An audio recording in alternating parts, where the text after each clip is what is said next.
person comments, the Bible clearly states that women shouldn't lead a church.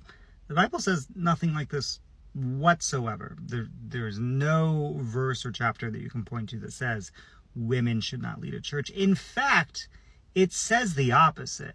So the two passages you got to deal with are 1 Timothy 3 and Titus 1, which give the qualifications for overseers, bishops, supervisors in the church. And the author of those two letters uses the Greek pronoun tis, whoever seeks to be an overseer is pursuing something good, worthwhile.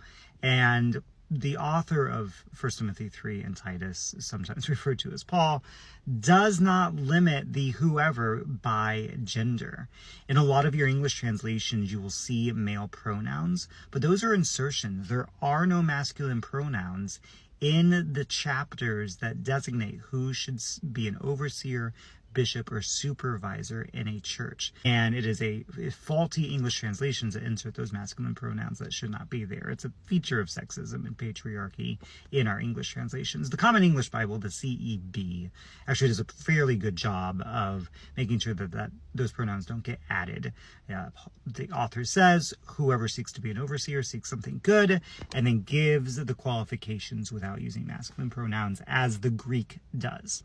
Now, this person may be referred to passages like 1 Timothy 2 or 1 Corinthians, talk about some limitations on teaching aimed towards women, but these are time-limited cultural sensitivities that the author is referring to, and particularly in the 1 Corinthians passage, may have been an interpolation, something added later to the text by a sexist scribe copying the manuscript.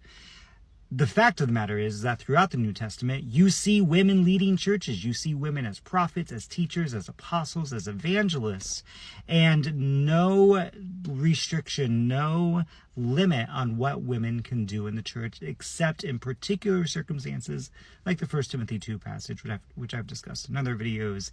A woman who is in the process of learning should not be a teacher.